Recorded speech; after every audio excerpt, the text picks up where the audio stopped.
I think we're doing right by the body, and I think we're doing right by the medicine and the source. And we're not putting ourselves into the ego place of, I have to help this person within X number of visits, or it's unsuccessful. Or if I don't help them with their incontinence, then it's not successful. But what if they came in and for bladder incontinence, and yet it turns out they were depressed? And the depression is what kept showing up. They kept being attracted to, that neuroendocrine effect of feeling better inside of themselves. Well, if that's what their 10 visits turned into because, they moved or that's all they could afford or whatever it was, then who are we to judge the process? I'm Michael Max, and this is Geological, the podcast that curates East Asian medicine and methods through the power of conversation. A lot in life, it's not your fault, but it is your responsibility. Your childhood and the meanings you made, the failures of your knowledge or character, the things you didn't know that held you back that have now matured into a willful ignorance, none of it's your fault, but it is your responsibility. Responsibility to take the harvest and habits of what's brought you to here and discern how it takes you forward or hold you back.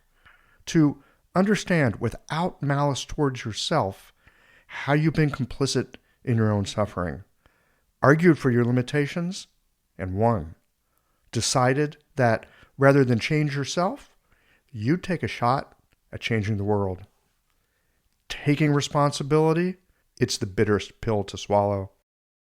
Reversing self-limiting beliefs, deciding that waiting for the world to be more fair before you start, recognizing that the gifts of heaven are dramatically unevenly distributed, that you can't make others care, that the yin and yang of the world unfolds through brutal competition and compassion and cooperation. Taking responsibility means that you recognize that losing matters and you don't want that to happen to you. The consequences are real, and so it's important to pay attention. I've found that most of the troubles I've had, I deserved them. Deserved not in some cosmic judgmental way, but more in that nature is inherently self-correcting. And being a part of nature means it's impossible to avoid the harvest of how attention and time have been invested. There are troubles for sure in the circumstances in which we live that are not our fault. We're one of the 10,000 things, and to imagine differently would bring its own kind of suffering. That said, we have agency, we have sovereignty, which is abdicated at our peril. Wherever there's a lack, there's a curriculum for learning. Whenever the thought of I can't because arises, it's an opportunity for I might be able to if. Pessimism is easy. It's a surrender to the status quo, propped up by feelings of despair, envy, and blame. It uses excuses and sarcasm to let you off a hook that you probably should be on. What's more difficult is optimism, which suggests that perhaps you've been wrong, unskilled, or ignorant. The future can be different if we take into account of how we're responsible for how the next moment is engaged. It goes counter to the entropy of acquiescence. It suggests that it's possible to pause and reconsider, that perhaps the limits argued for might be self-inflicted, that the unfairness of the world does not have to always work against us. There might be lessons and value in considering what it is that we've allowed ourselves to hate. Maybe, if you're lucky, you'll find something bothersome that you'll be willing and able to take on and do something about. Blaming the world for its faults? Rarely helpful. But taking responsibility for something you can change? That makes for a good day's work. Taking responsibility requires a certain amount of grit. It takes fortitude and a sense of being rooted and strong. Where's the root in a human? Physically, it's in the hips and lower back. Energetically, the dantian. Our sexuality, creativity, capacity to stand upright, it's all in the pelvis. In this conversation with Krystal Couture, we discuss this essential powerhouse of capacity, as well as how this area is a storehouse of emotion, trauma, and potential. From structure to energetic nexus, the pelvis is a world unto itself. We're about to take a journey through that terrain. Stay with us. These conversations come to you through the generous support of our sponsors and members. Blue Poppy, your new one-stop shop, has speedy shipping options on everything that you need for your clinic. It's Women's Health Month at Mayway Herbs. Check out the new website for learning resources on helping women with herbal medicine. Are you a creature of habit? How about making a change that helps your patients and the planet with AccuFast needles? And later in the show, raising your fees doesn't have to be a difficult process. Jane has helpful suggestions on making it easy and effective. And finally, have you considered that having a thriving, profitable practice is one of the most healing things that you can do? Julie Bear Don't Walk has, and she can help you do something about it too. Do be sure to visit the sponsors page on the Qiological website to take advantage of all the special offers our terrific sponsors have for listeners of the podcast. Picture this. Your clinic is buzzing with patients, and then you realize that you're down to your last box of needles. No need for panic, because Blue Poppy, your one-stop shop for all your acupuncture needs, they ship orders received before 3 p.m. on the same day. With a quick visit to Blue Poppy's website, you can order premium needles, herbal formulas, and that special Dr. Bob's oil that your patients love. Blue Poppy understands practitioners can't keep patients waiting. That's why they strive to get you what you need when you need it. From high-quality Chinese herbs and formulations to acupuncture supplies and clinical essentials, Blue Poppy has served practitioners for nearly 40 years with products that meet the highest of standards. Discover everything Blue Poppy has to offer by visiting www.bluepoppy.com, and don't forget to subscribe to their mailing list for exclusive offers and more. Hi folks, I'm Yvonne Lau, president of Mayway Herbs. May is Women's Health Month, and as a women-owned and women-run business, we especially love how Chinese medicine can support wellness through every stage of a woman's life.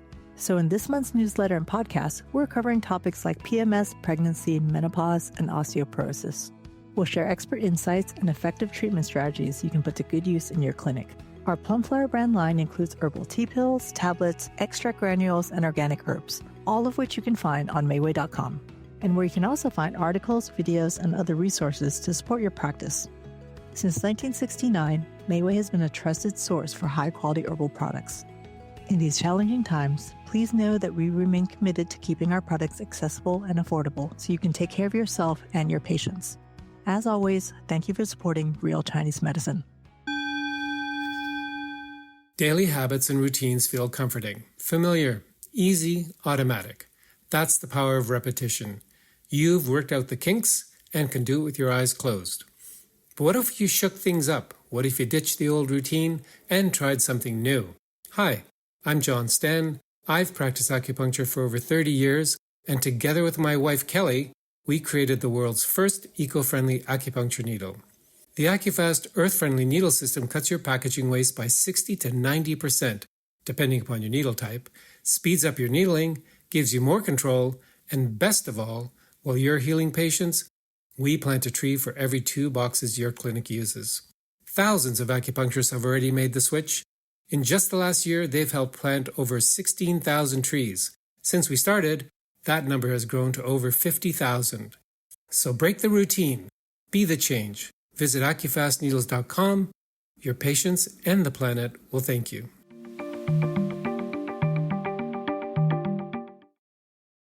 Krystal Couture, welcome to Qiological. Thank you so much for having me, Michael.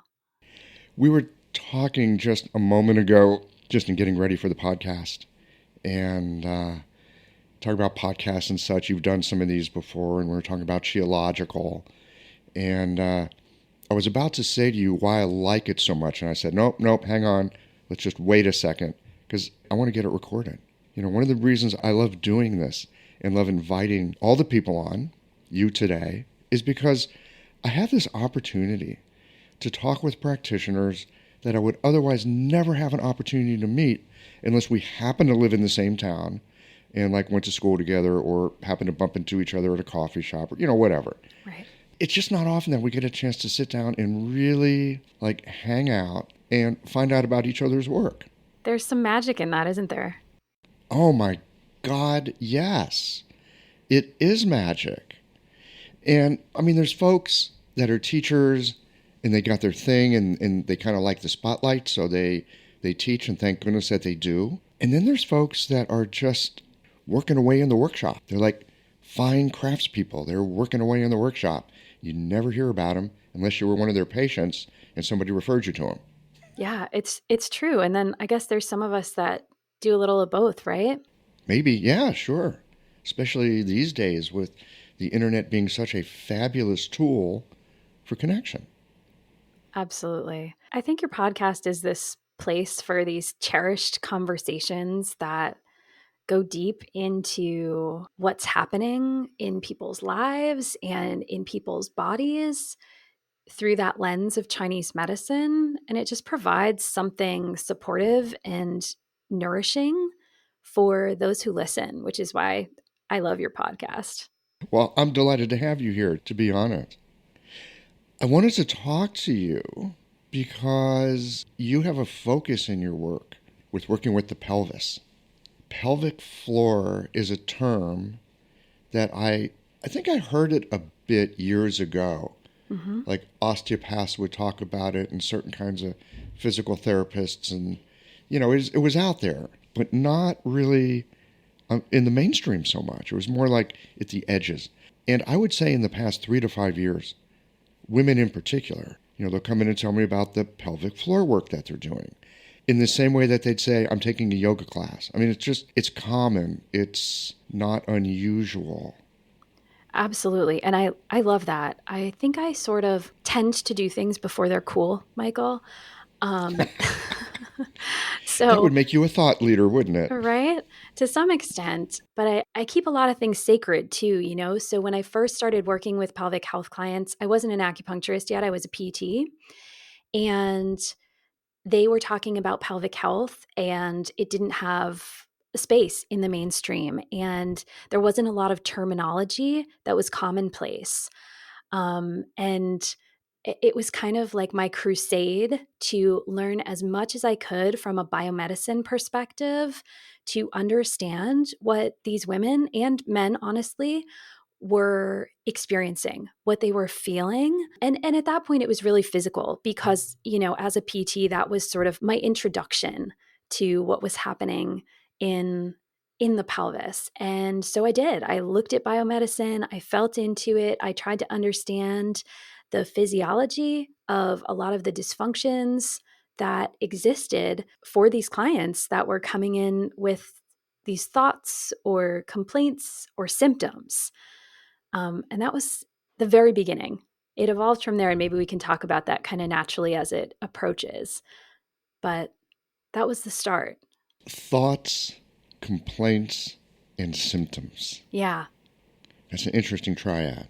And I think that the thoughts, complaints, and symptoms, right, were, as a PT, they were perhaps the starting point for what I wanted to do to treat these clients. And I would use that terminology. At that point, it felt like I was treating the clients to impart whatever healing I possessed to help them. My thought process has really evolved since that point, but that was where we were starting. And honestly, I don't know. I sort of knew what to do with the symptoms, right? And knew a bit about what to do with the pathologies, but didn't necessarily know what to do with thoughts, although the thoughts were probably the most intriguing part for me. And so concomitantly, for me, what that led to was I started, again, before it was cool, before it was a weekend course, I actually started dry needling. And I did a full 2-year fellowship to learn the techniques, in my opinion, in an appropriate and safe manner. And then things really started to happen, because while that was physical, the needles and the bodies and the systems began talking to me. And then thoughts had multiple levels. And then it was like, okay, things are getting interesting here. Now, not only can I perhaps help with symptoms, but there's something which I didn't have a term for then, which we'll call whatever the source of the function or dysfunction is. It was really the source, and it was communicating with me. I didn't know how to process it. I didn't know how to interact with it, but it was the source. And that was cool. That does sound cool. It was communicating with you. Yeah. How was it doing that? What was going on? I think anyone who's listening here as an acupuncturist or perhaps even a manual therapist might have this experience that when you put your hands on the body, when you interact with the body through a needle, if you're in a place of true presence, if you're in a place of deep connection with your own self, you feel something. And we can call that chi, right? We can call it energy. We can call it a number of things. Um, and now, diagnostically, as an acupuncturist, I certainly know more about what that means. But at the time, it was input. And it was input that wasn't a distraction. It seemed really, really important. And I wanted to interact with it. And I wanted to talk to the clients about interacting with it. I wanted to know how they were interacting with this sensation. And so I started asking questions. What kind of questions would you ask? Well, to clients, I would, if my hands were on them, if I was working with a needle, whatever it was, it was really a reflection of, what do you feel in your body? Or does this bring up anything in your consciousness, And some people are like, oh, I felt the muscle twitch. And, that feels really good because that's where my pain is. And it's like, okay, well, that might be as far as we can go with that conversation today. And other people are like, oh, wow, I really felt when you're working on my glute there, I feel that going down to my foot, or I feel that going up into my back, or I feel sparkly, or I feel, vibration, I feel heat, I feel cold. It's like, okay, something's really transforming here. Something is happening. It's extraordinary, isn't it? It's so extraordinary. It's fascinating. And for me, as a PT, that wasn't what we did. That wasn't what I learned. That wasn't within the realm. Right, what the hell is this? Right. What the hell is this? And I had just started my practice, and I had just finished. I went back to school for my doctorate, and I was like, there's no way. I'm not going back to school. So I started on this journey to learn everything I could about TCM. I read every article, I read every book that was available at the time for students going to school for Chinese medicine in the realm of acupuncture, not particularly Chinese herbology, but in the realm of acupuncture. I tried to learn everything I could about the meridians, the channels, and what they were doing, and how what I was doing from a biomedical perspective without knowing it was getting into it. You're an inquisitive character, aren't you? What were some of your favorite books that you would say give you a foundation? Early on, I would say that I started with the basics, right? Like Beyond Heaven and Earth, The Web That Has No Weaver. And I read them, I highlighted them, I underlined them, had tabs in them. Did you understand them when you first read them? No, which is why I was underlining and highlighting and having tabs and then going back and reading, 62 times. And then I started to I actually, one of the first teachers I started learning from was Lori Decker, who wrote the book about the 5 spirits. And somehow that book, even though it doesn't really get into the tangible, graspable, not that there's much in acupuncture or Chinese medicine, it was way off that, but it was starting to make sense for me. And I was connecting in with the ethereal concept of the medicine, connecting in with the depth of just what was happening. And of course, then, I started reading like foundations books and that kind of thing. And they made some sense too. I could understand, okay, gallbladder and its functions, not just its physiology. Gallbladder and its function, not just its physiology. I had someone in my office just the other day with some stuff going on along the gallbladder channel. It's one of those things. Do I approach this physically? There seemed to be so much going on emotionally with this person. They would just seem like, just on the edge of something. And I'm uncomfortable with words like ethereal, but I end up there anyway.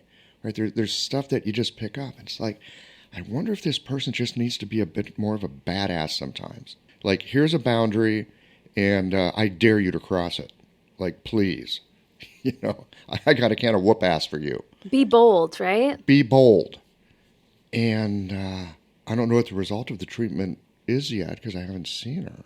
It's like there's that physical piece, there's that emotional piece, there's that there's that hunch, there's that, as you were saying in your work, I think there's this other thing here. And I intend to engage it more through conversation than through touch. You can do it to some degree through touch. But sometimes just listening to how they talk about things or not talk about things. Right. Will give you a clue, give you a hint, Absolutely.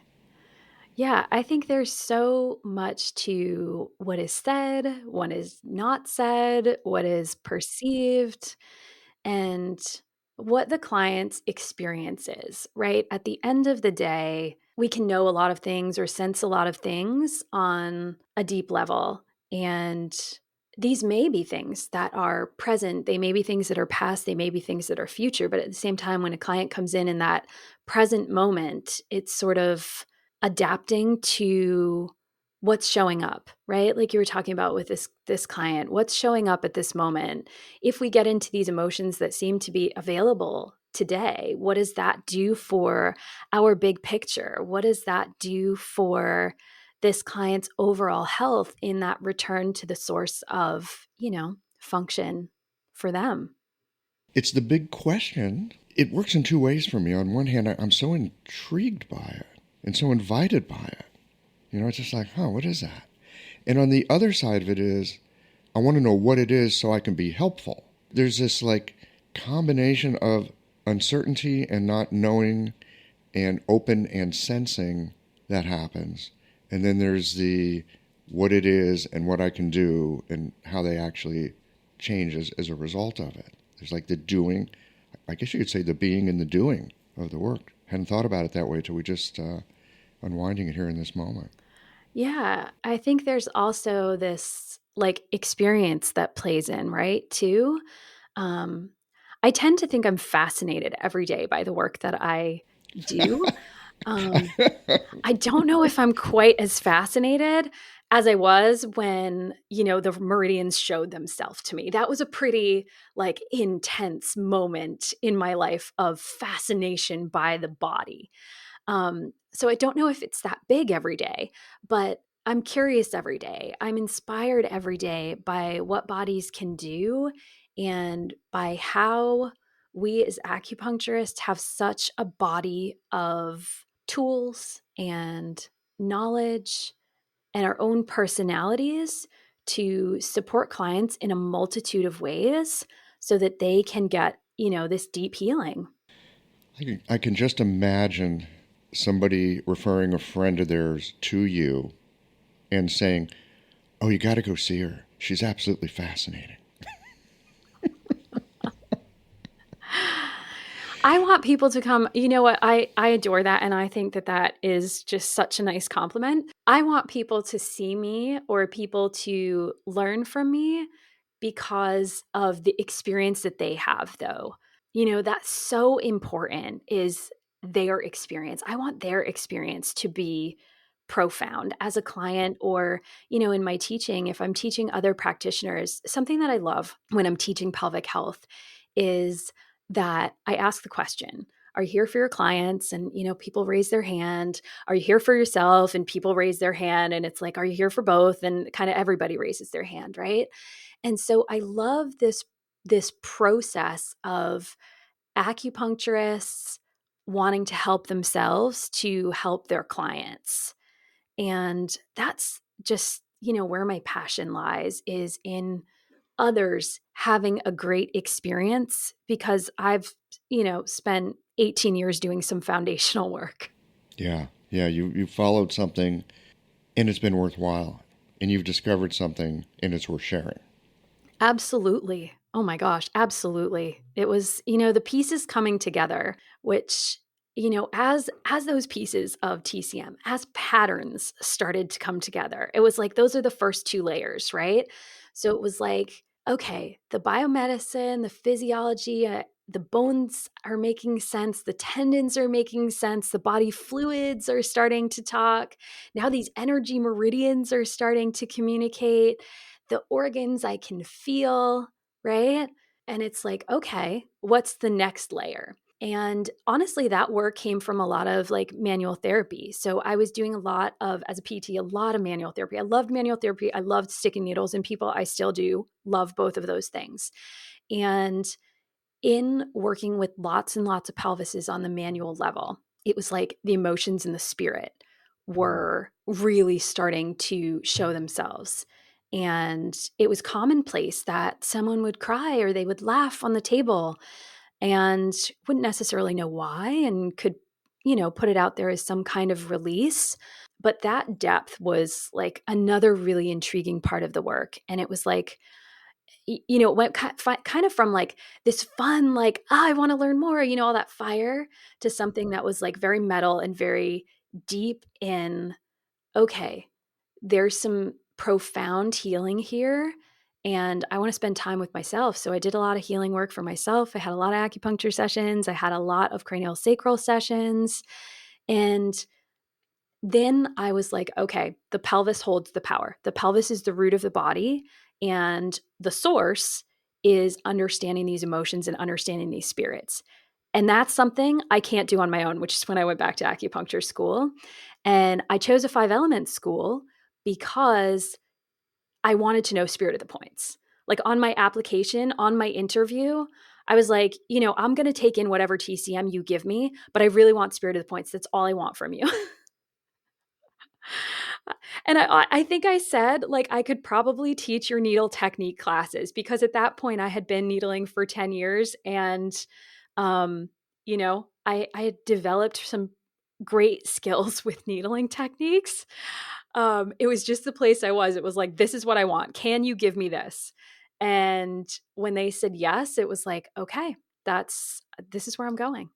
And so bringing that piece in was really the final piece in the triad, or the pillars of how I wanted to treat pelvic health, and why I knew acupuncturists were practitioners that needed to be not only considered, but brought attention to in such a way that, like, this unique perspective that we have of going to the source by unpeeling the layers of the onion is the gift that we have in treating the pelvis in a way that is sustainable for our clients.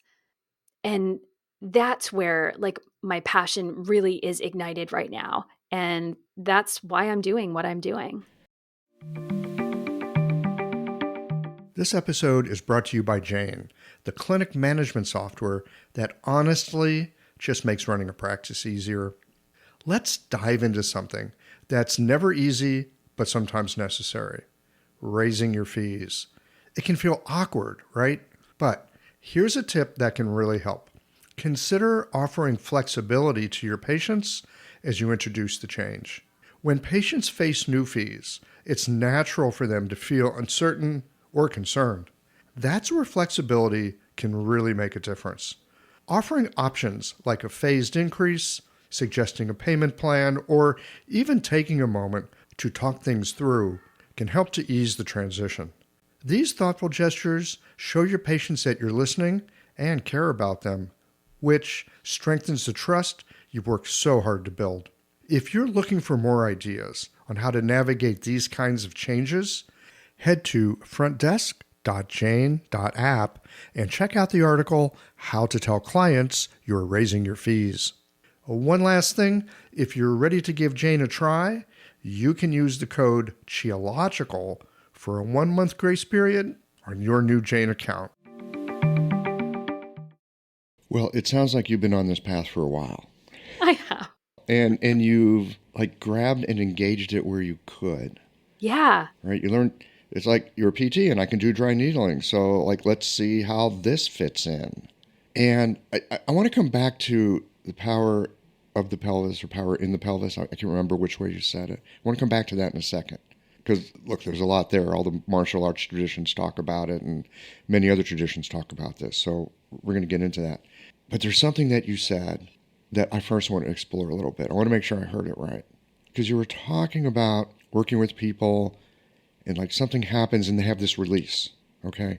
And we all have had that experience. Oh, it's a release. Okay, done. But it sounds like you're not done. It's like, oh, release. That sounds like an opening that you got curious about and would investigate more. Did I hear that right? Absolutely.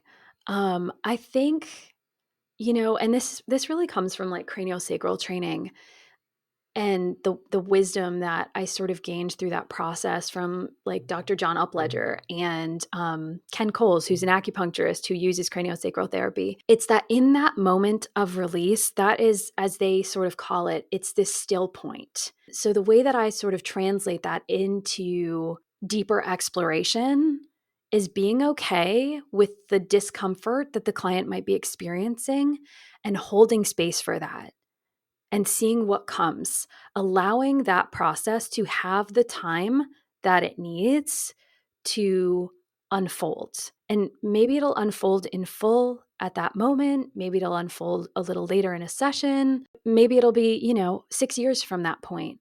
But having that space, I think, allows the body and the client's consciousness to say, I'm ready or I'm not ready, and either one is okay, to go into what's there and to feel safe to go into what's there. So a release is not so much an endpoint as an invitation. Yeah, I do think so. I love how you put that, actually. Well, I know that when I'm working in my clinic, it kind of depends on the person, depends on the day, depends on what's got my attention. I'm a human and I like for my patients to get better because then I can feel okay about myself. That's a piece of it. And I try to make it not the centerpiece, but it's there. And so, I want to give it a little bit of attention. And I don't want people to get better. I want what's best for them. So there's that. But then there's this other piece of like just being curious and inquisitive, wanting to be helpful, but maybe I don't necessarily know how I'm being helpful or how the process is going to go or what their response is. I know we all love it when patients go, wow, that was great and helpful, thank you. And I think we can get there. But sometimes along that road is, no, that's not helpful. Okay, this is helpful, right? There's this navigation we have to do. And it requires feedback. And sometimes the feedback is not this or not now. How do you navigate that? Because that can be a little bit flummoxing as a practitioner because all of a sudden you're like lost. Yeah, you're right. I think there's a number of ways and sort of a number of alleyways that we could go down with this conversation as well. But I think the key really is, if we're meeting the client where they are and we work in the way that is true to ourselves, true to what we know as practitioners in, the best alignment and all factors are, at an optimal state, then I think the body's not now is the same as the client's not now from the ethical perspective, right? It's like that's a boundary. That's a not now is a not now. And if we respect that, then I think the somatic systems of the body will respect and trust us more as a practitioner as well as the client, right? And so I think we wait and I think we listen to the body and I think we listen to the client's experience. And when we don't know, certainly we can bring in help, from other practitioners or referring out or whatever that might mean if we're kind of at a roadblock. But the client's journey is the client's journey. And if they trust us as their practitioner, if they want to be with us as their practitioner, and we respect those stopping points, those starting points, the places where there's a lot of momentum, the places where things are a little bit stagnant. And we just kind of go in and see if the nudge supports or doesn't. Then I think we're doing right by the body, and I think we're doing right by the medicine and the source. And we're not putting ourselves into the ego place of, I have to help this person within X number of visits, or it's unsuccessful. Or if I don't help them with their incontinence, then it's not successful. But what if they came in and for bladder incontinence, and yet it turns out they were depressed? And the depression is what kept showing up. They kept being attracted to, that neuroendocrine effect of feeling better inside of themselves. Well, if that's what their 10 visits turned into because, they moved or that's all they could afford or whatever it was, then who are we to judge the process? I've seen this, and I think we've all seen this. People come in for the knee pain or the back pain or the incontinence or whatever it is, whatever is at the top of the list of, I hate the word complaints, right? Up at the top of the list, it's like main complaint. I hate that. It's not main complaint, it's like main concern. Yeah, that's often an entry point, and sometimes I think it's an entry point because that's the thing they feel like they can trust somebody with. So we'll start there. And then if it turns out that you actually are a trustworthy companion for that journey, then we'll tell you the other stuff. So respecting those no's is really vital toward getting to the yes of what I really want to get to. But let's first find out if you're trustworthy. Absolutely. Absolutely. And with pelvic health in particular, that is so much of what I'm teaching, what I'm advocating for, because, the pelvic exam is like the most feared, anxiety provoking Western medical procedure that exists, and for good reason. And so when we're saying that we provide pelvic care services or pelvic health services, it automatically, just saying the word pelvic brings up this stigma. And I think it's really, really important that as practitioners, as acupuncturists, any kind of practitioner, that we lean into when is the client ready for us to work at whatever level. And that's not just, and as a PT and some acupuncturists who are naturopaths, they might work internally. Many acupuncturists don't. But you find that even sometimes working along the points of the sacrum, that the sacrum is highly, highly sensitive. The pubic bone is highly, highly sensitive. So going into those spaces without creating a foundation can be more traumatizing than helpful. So this idea of listening to the client, being with the client, meeting them at their level is just foundational for us, and it's part of what I love about acupuncturists. Well, and it sounds like your PT and the other manual therapies that you've studied have really helped you to listen to what the pelvis wants and needs in terms of being attended to. Yeah, I think I've had some of the best teachers in the world. I think that the people that I've attracted into my life as mentors and teachers have instilled those beliefs or techniques into me, and they feel really, really resonant because I could have had, when I think back, if I'd wanted to, I could have had a successful, high-paced sports clinic, whether that was PT or acupuncture with dry needling, muscle-specific Ashi point, doesn't matter. But I could have had that type of practice. And for this life, it feels like my practice, my own heart has really sought to be in commune with the energy, be in commune with the clients, be in commune with my teachers, with my own students, and to just share, and from that place, how can we not help people? I'm thinking on the Western medical model, pelvic exams. With the Western medical model as it is, and this is not a criticism, this is an observation, there's a big distancing. It's medicine.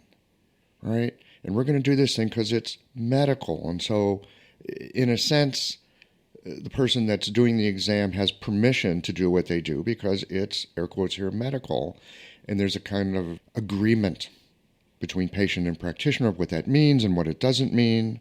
Of course, with the pelvis, all kinds of other things are going to come up because how can it not? Yeah. And I think there's a kind of safety, again, for practitioner and patient.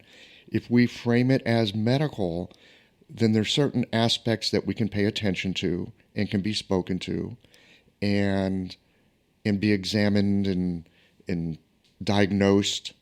But when you take and expand that, then there's all kinds of other stuff that can come through. Sounds like that's the work you're doing. Absolutely. I mean, that's the work that I love. And that is the work that I want the world to experience.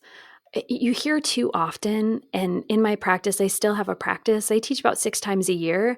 So I have a very active practice, which is full time. And unfortunately, I see a lot of clients that have had a procedure done where they felt like they didn't provide consent or that the consent was a bit wishy-washy. Recently, I had a client who was having a pelvic exam, and she'd worked really hard to utilize her words to say that I'd like my IUD out. I don't want it out today. I need to prepare for that. And by the end of her pelvic exam, her IUD was out. And she had used her voice. And she was so proud of herself that she had used her voice and was confused by how this had happened. I think maybe part of that is I get it from a practitioner perspective. It's like, oh, we're in there already. They want this out in a week. Like, we can do it all at once, right? But at the same time, there's something to be said for slow medicine and listening to this client who was saying, I need more time. I want to talk to you about my process of healing.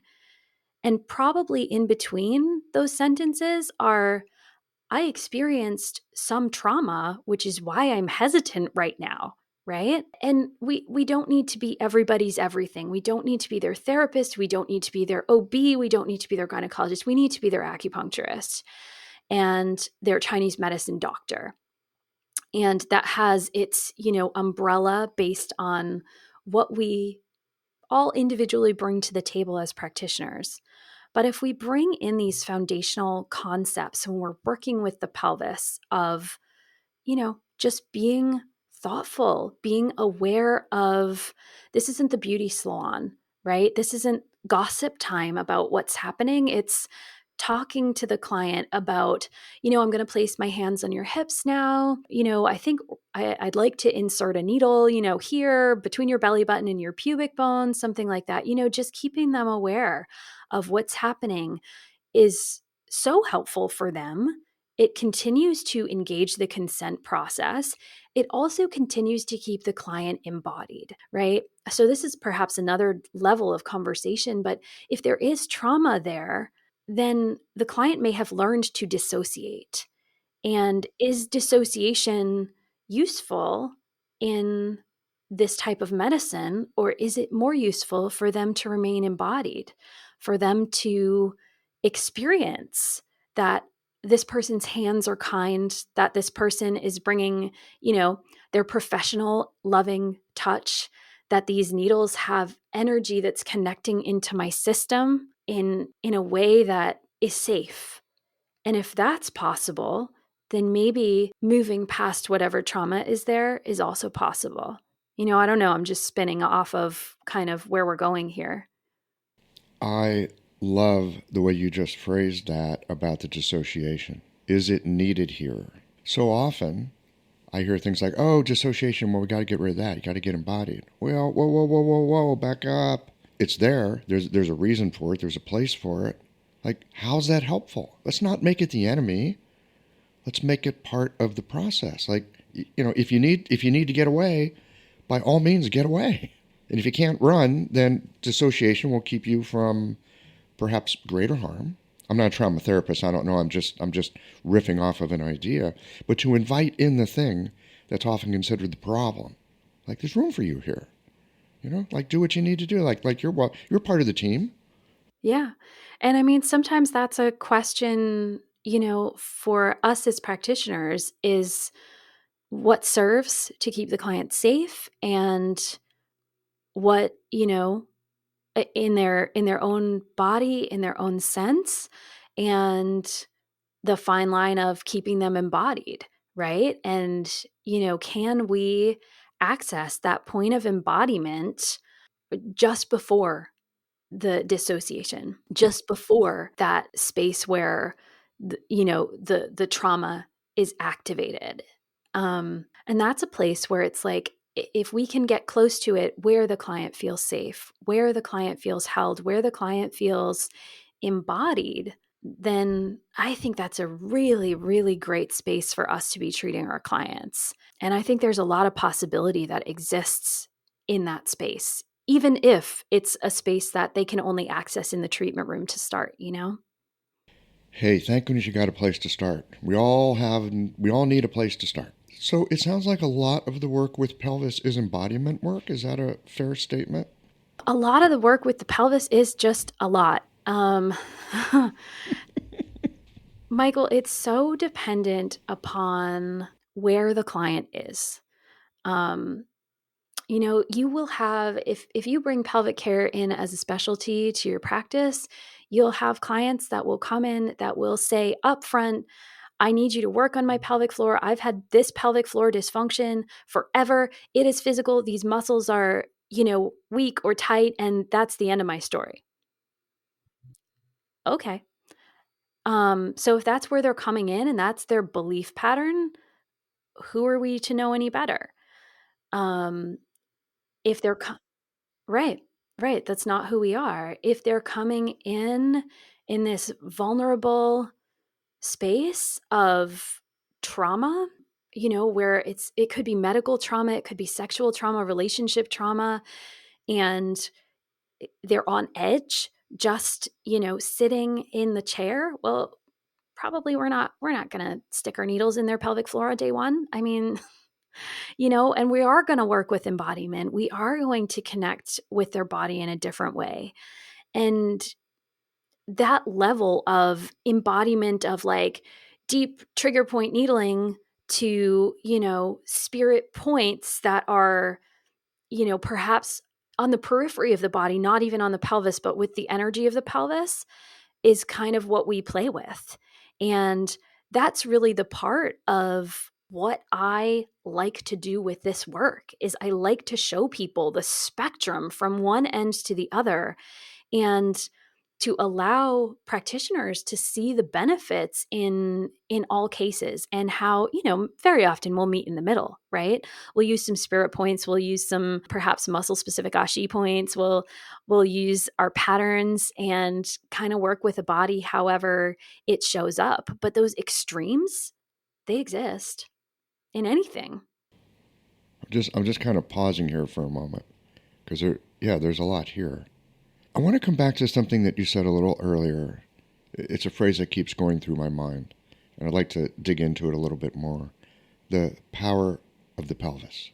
And I'm in my 60s, so I grew up watching Elvis Presley, and Elvis Presley was earth-shaking to the people at the time because he was a singer on television who swung his pelvis, and it was scandalous.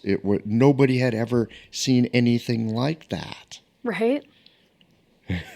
Right. So there's an image of power of the pelvis, and we all know from being humans and having sexual experience, even the experience of just defecating or urination.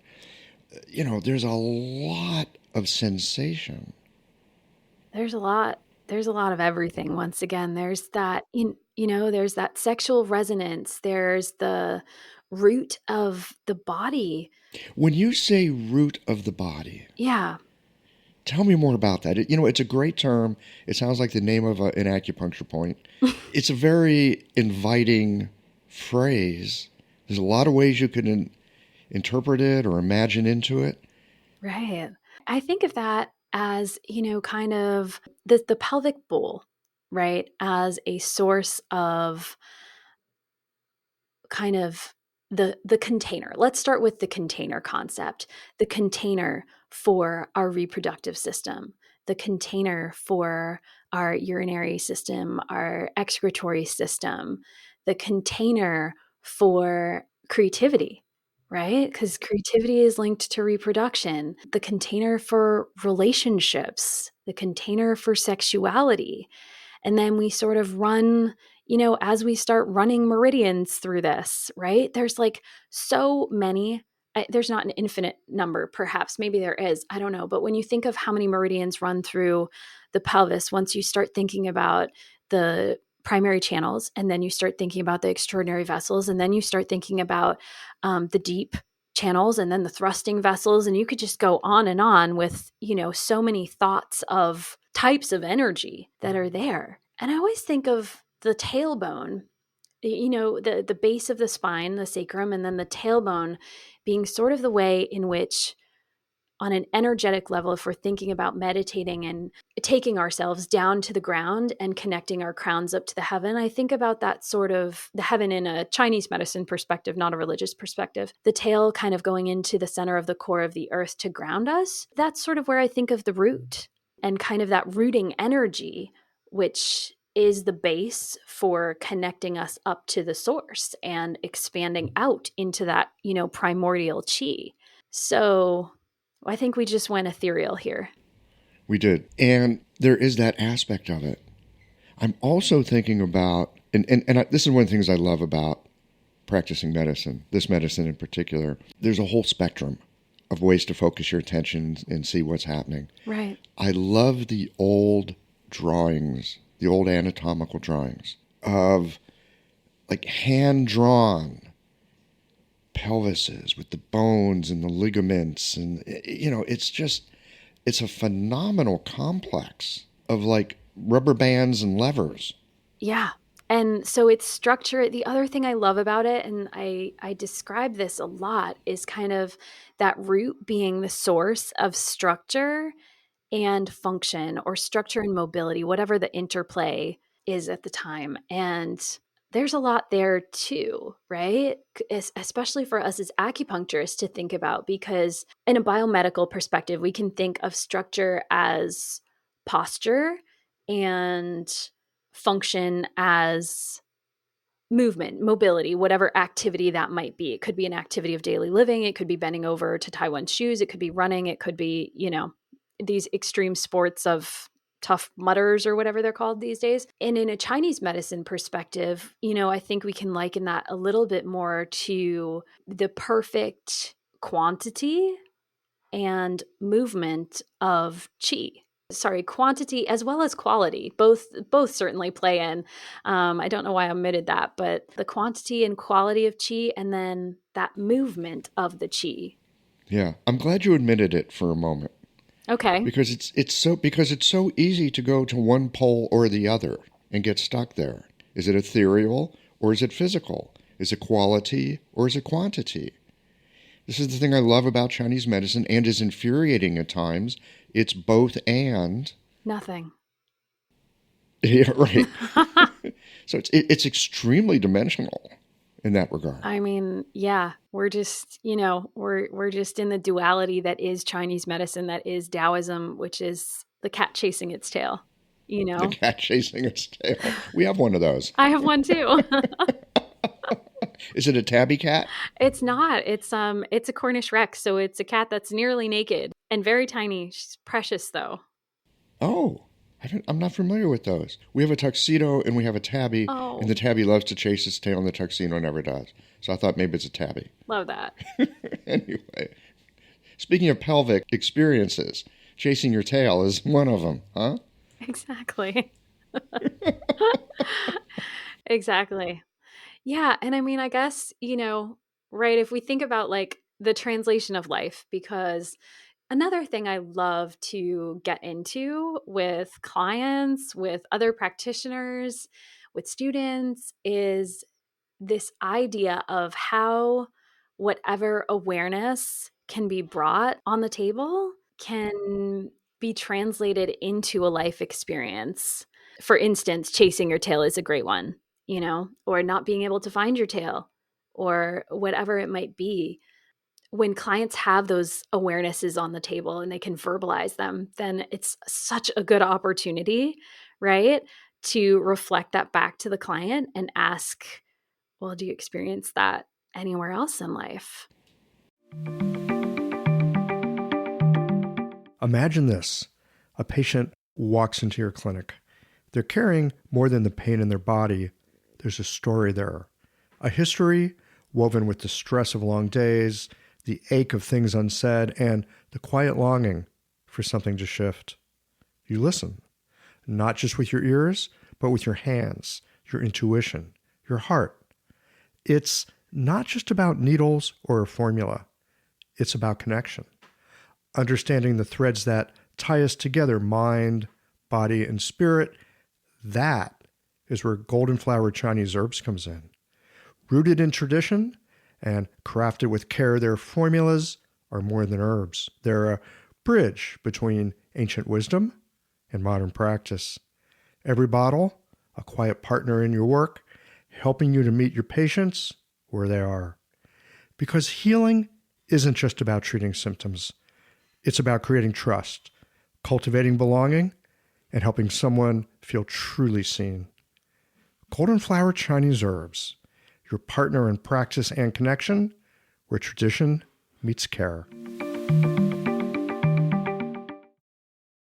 Yes, yes, yes, yes. So often I find in clinic, patients are they'll say something, and it knocks me over. I mean, it just like floors me in its power, but it doesn't floor them. And I'm wondering, like you just said something that was key. You didn't hear it. I'm not blaming them. I'm just observing. And sometimes as simply as reflecting back what they just said. Did I just hear this right? Right? You reflect it back to them, and then their eyes light up. Like, oh yeah, that's right. How did you know? It's like, well, you just told me. But sometimes people need to hear their own wisdom reflected back to them.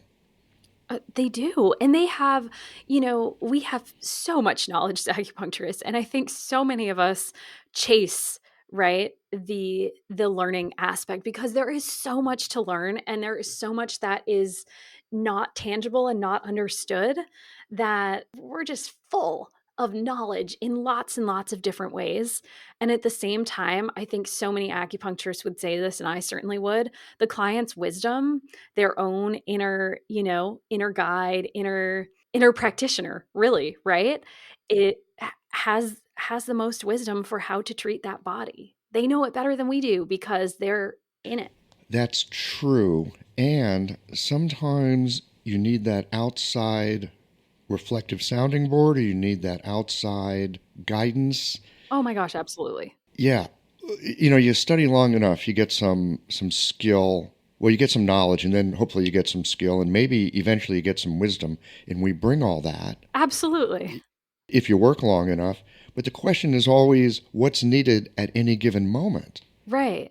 And I think that's where we really excel, right? If we can get quiet enough to listen to that wisdom, to feel that wisdom, which however we work, whether we're deep into manual therapy, whether we're deep into pulses, whether it's energy, whatever, because we all work differently, right? Whether it's the talk therapy component of it, the listening. If we listen in whatever way that we listen and get quiet enough, then we see the source through the client's perspective, through their eyes, through their own sensory system. And then we know which tools that we have that can treat that. And, if they came to me, Michael, my tools might be different than yours, but we could both make an impact for that client because we listened. We found the source and we went in with, the intention to connect with that, to touch with that, to help the client to connect with it, to touch it and expand. That makes sense to me. And I love that our job is to find the source. We talk about root and branch in our work, that investigation of what is the source. It's a little slippery. Sometimes people come in and, like you were saying, they said they've been doing some pelvic work and here's what it is, and they know all the terms and the this and that. For us as practitioners, When might we want to consider that what's being asked for is some pelvic work that would not necessarily have pelvic symptoms? So there are more and more studies coming out, and not to be super Western about it, but the studies aren't necessarily alluding to a Western concept. So bear with me here. I actually just read one, and I just did a presentation with Michelle Gellis, actually, who's like the facial acupuncturist. She's like the goddess in facial acupuncture, right? We did a workshop together on the jaw and the pelvis. And there was a like 94% correlation between jaw pain and pelvic dysfunction. And there are lots, right? There are lots of other studies out there. This is one in particular that I love. And I've known this long before the research came out, and I don't remember exactly how it came to me. But for almost all of my TMJ clients that come in, I ask them about their pelvis. And they're like, no, everything's fine. Or, oh, yeah, I've got this little SI joint thing, whatever. And some let me treat the pelvis right away. And others are a little bit skeptical about it.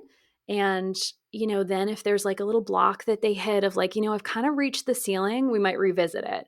And as soon as we treat the pelvis, all of a sudden things change in their jaw. So that's one connection that I love that is not commonly thought of. I also think that because of, and this does sort of loosely connect with the jaw as well, but because of that vagus nerve correlation with the pelvis, I think the breath and the pelvis are deeply connected. So our clients that are contracted, are compressed, are anxious, are unable to get out of themselves, the pelvis is a great way to help kind of work with that. I mean, and then the pelvis has all these tangible, logical ways to work with it in women's health, in men's health, in fertility, in sports medicine and orthopedics, because there's huge, huge, huge correlations between back pain and, again, pelvic dysfunction. There's huge correlations between hip pain and pelvic dysfunction. There's these correlations that exist all over the place. And you don't know really until you start investigating. And we have so many ways to investigate with Chinese medicine. So let me just run this by you real quick, because jaw pain and pelvic dysfunction.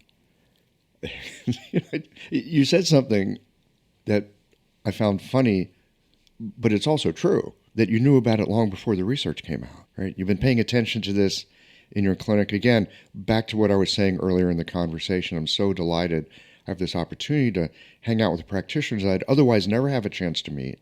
Like, how did you learn that? Well, I was just working away in my workshop. Right? Right? I noticed these things. It seemed like, I imagine the correlation, right? Because I knew about it. I've always, again, air quotes, I've always known about it. I think it's that people with TMJ came in, they also had pelvic pain. People with pelvic pain came in and they also had TMJ. And then it was, just, it showed up. So it was like, hey, pay attention. And that's the thing. When we pay attention, we're better practitioners for it. 100%. So back to the jaw pain thing, or the jaw dysfunction. Is it like a gallbladder channel thing, or are there some internal divergent channels going on? Is it stomach? Probably all the above, huh? Yes. So I love, and not so specific to the jaw, because this is not, a tutorial on how to treat anything in the pelvis. This is a conversation. And so I don't want to get too technical, but yes, it can be. And certainly with the pelvis, one thing that I love to treat is the sinews, and to really kind of pick a sinew and that's resonant for whatever reason, right? So if it's the jaw, and then also, oh, that IT band seems really tight, well, where do we go? Let's see what's happening in that gallbladder channel, right? And let's look at the whole gallbladder channel and try to identify what's happening there. And then, is there like a little bit of a top bottom thing, where there's not harmony in the bottom? Maybe there's chi flow, maybe it's a right left thing. All those gallbladdery sort of general contractor things that the gallbladder does. can help us. General contractor. Yeah, right. Because the gallbladder is a general contractor of the body. The gallbladder makes the heart's manifest happen. Gallbladder is like that doer, like you said. So they're out there making sure everybody's doing their work and doing it in a way that's in alignment with the eternal Tao of this person as it manifests through the heart, through the Shen. So yeah, I love playing with the sinews. I love playing with those little connectors. And that's where we can sort of start to see the multiple facets of the physicality, the emotionality, and the patterns really come together. I can't wait to get back in clinic and go looking for this stuff. These conversations are always so much fun. I'm like, ooh, I think I know some patients I want to investigate this with. Right. And speaking of patients, so when it comes to pelvic issues, look, it's very easy to think about women. And Chinese medicine is phenomenal with women's health. I mean, it's miraculous. Truly a treasure. I mean, you would think it would be great for men's health, but we don't have a lot of resources on it. So I want to bring us guys in here for a moment. Most men over the age of 50 are going to have some kind of issue with their prostate. Like to the point where well, you're getting up at night to pee more often. Well, how old are you? Oh, you're 53. Well, yeah, it gets worse. What do we got for it? Well, not a lot. I'd like to get your take on prostate hypertrophy in particular with men as they age, because as we're having this conversation, I'm thinking there's a whole group of guys that could get a lot of benefit if they knew about this and if practitioners knew what to do about it. 100%, absolutely. It's never okay to leave one gender kind of out in the cold. And so part of me loves that female reproduction has gotten so much positive attention and help, because there are so many things that we've been left behind by. But you're right. The male population, it's hard to talk about this. And there's a lot of shame and a lot of confusion. And I see a lot of men in my practice, and I have always had a lot of men that have come in with pelvic health concerns, and they never come in with that. That's not the number one. That's not on the surface. It's like, oh, I have, whatever, a digestive thing. And 6 months later, we find out that they have a pelvic thing. And it's like, actually, I really wanted to talk to you about this. And so hormones change. We know this. Hormones change in males, hormones change in females, hormones change in all genders, right? As we age, qi changes in how we're utilizing that qi. Jing becomes depleted, right? So this is happening to everyone. It happens in different ways, but it happens to everyone. The male pelvic floor changes just as the female pelvic floor does. So even though there are not, babies coming through the birth canal and episiotomies and all sorts of things that are kind of wreaking havoc there, we still do have muscle changes, we have tendon changes, we have ligamentous changes that are related to the hormones and the general aging process. And if we look at the quality of the qi, if we look at the quality of the blood, all of those things make an impact on what's happening in the male pelvic floor. So treating the male pelvic floor is really, really important. There's also trauma that, can happen to men as well as to women. And so I think it's important to consider those spiritual aspects, those emotional aspects of treatment that we offer with our women's health clients to be able to offer with our men's health clients as well. And to go into, in particular, their insecurities and their kind of lack of confidence, and they're not knowing where they are in the world. You had a really great podcast actually with another practitioner. I don't remember who it was, but you were talking about, this is my words, not yours. You were sort of getting into like this concept of what divine masculinity was. Oh, I think it was Damo Mitchell. We were talking about the trouble with men. Yeah, exactly. And so I think that really resonated, that conversation really resonated with me, because so much of what I'm doing with male clients, especially younger male clients, connecting into the pelvic floor, connecting into that emotional space, and for so many of my male clients, they end up liking acupuncture because all of a sudden, their sexual function is better and, urine stream is stronger and all of these sort of symptoms, right? The complaints that they come in with get better. But I think what they love the most about it is that they find that they have a sacred space where like it's just for them.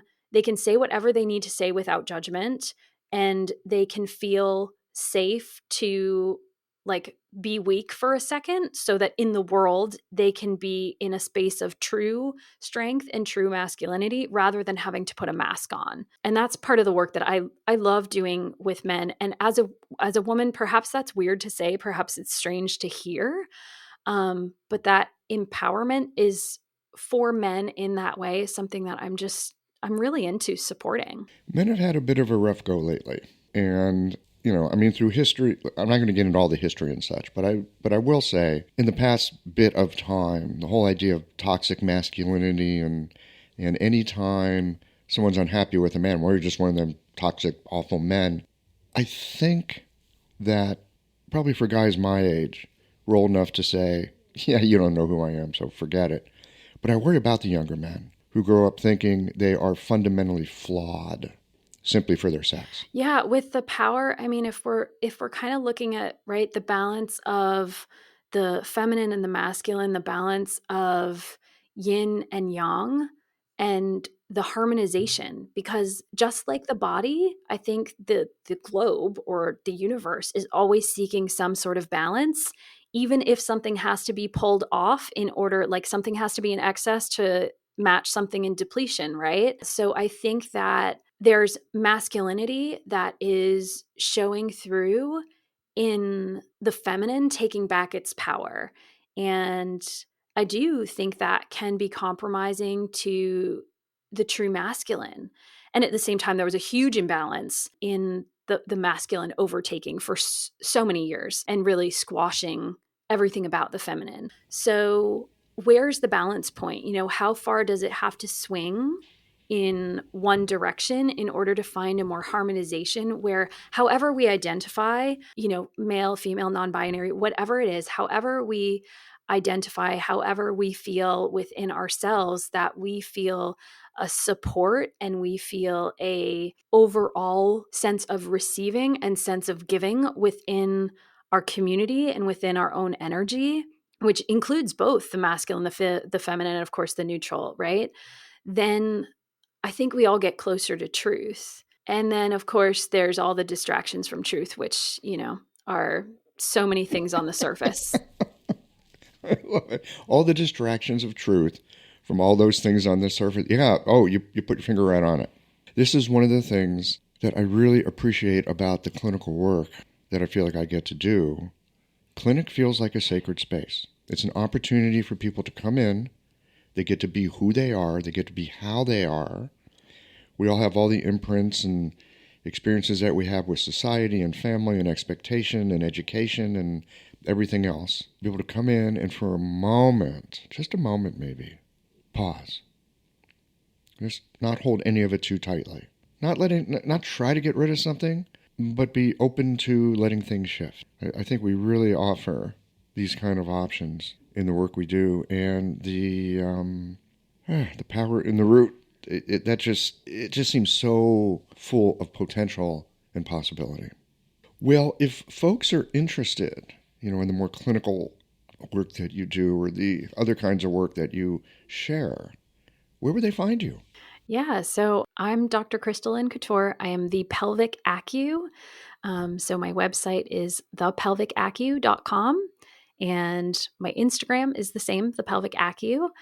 So that's how other practitioners can find me. My little clinic is in Portsmouth, New Hampshire. I think that's the basis, right? For how do people connect these days? Yeah. That is the basis for how they connect. I love the name. I'm the pelvic acu. That's great. That's brilliant branding. I would love to take credit for my branding. I have an amazing, amazing support system. And my husband with his, tech abilities. He has a sense of humor. And he's also Polish, so his English is shortened in some senses. So basically, when he tells people what I do, he says the pelvic all the time, whether it's the pelvis, the pelvic, it's just the pelvic is kind of the topic. And so my assistant was kind of like, oh, we have to take this to the next level. And she sort of came up with the concept of the pelvic acu. And I loved it. I fell in love with the idea of what that meant. And like I said, that real deep resonance for what acupuncture and Chinese medicine as ancient sacred medicine could do for this part of our body and what that meant for the whole of the body. And so I just was like, yes, 100%. And I love that it brings in your husband's not incorrect English, but not quite correct English I love that too. as a piece of it. I lived in Taiwan for a while. One of my favorite things was going to stationery stores because you could buy notebooks and they'd have these little phrases in Chinglish. These little English phrases that were like part Chinese but part English. Sometimes the English was just plain wrong and it was hilarious. Sometimes, but the best ones were the English wasn't wrong, but it wasn't quite right. And they were so endearing. And it, like in the work we do, it would like open a perspective that I hadn't seen before. I'm a real fan of business because it's such a wonderful way that we get to create the life that we want. It's a piece of our practice often unattended to, right? People will say things like, well, I'm a healer. I'm not a business person. I'm like, no, you're wrong, right? There's yin and yang and you believe in mind-body medicine. Like to say that you have a practice in a clinic, but you don't do business, you're leaving out a lot of important stuff. Business can be tremendously creative and lots of fun. So again, like your husband's quirky way of talking comes into the way that you talk about yourself. I think it's just a wonderful example of how you can do business and just be who you are and be super creative and have a lot of fun. And it's not a struggle. It's, you can entertain yourself with it. Absolutely. And I think so many of us as acupuncturists do fall into that of, that category of being great practitioners and being less invested in the business component or taking a business class, right? Or a mentorship or whatever it might be. And being sort of stuck with guidelines or rules or action points that don't necessarily align with your ethos. And I always ask people when they're talking about how to bring pelvic acupuncture to their practice, it's like, whatever your ethos is, whatever your style is, whatever feels true to you, pelvic acupuncture is just another tool in your toolkit. It's just another part of you. And as you bring forth you, that's your business. And if you do it with the same way you approach your clients, if we treat our businesses with the tenderness, oh my gosh, this is gold. If we treat our clients, our business with the tenderness that we treat our clients with, and the listening to our own selves and to our own mission and to our own ethos, like we are living our best life. We're living our passion. We're getting to do it every day and it is serving us. And in that model, there's no space for burnout. There's no space for getting tired of it or getting bored with it because it is set up to serve us exactly as we are through the changes that we make. Thank you for making my point. I love business. Exactly. Yes. It can be every bit as much fun and creative as the air quote clinical work because it's not separate. It's actually not separate. It's not, nothing is separate. And you can go to the point of power. Oh, well, Krystal, this has been an absolute delight. I so appreciate you joining me for a little conversation on this today. Well, thank you so much for having me, Michael. As you know, as we discussed earlier, this was just a dream come true for me to share a conversation with you. And it just exceeded any expectation that I might have had. And it was just beautiful to share the conversation and also share this energy. And I hope people really feel that as they listen to our chat. Hope so too. Till next time, then. Till next time.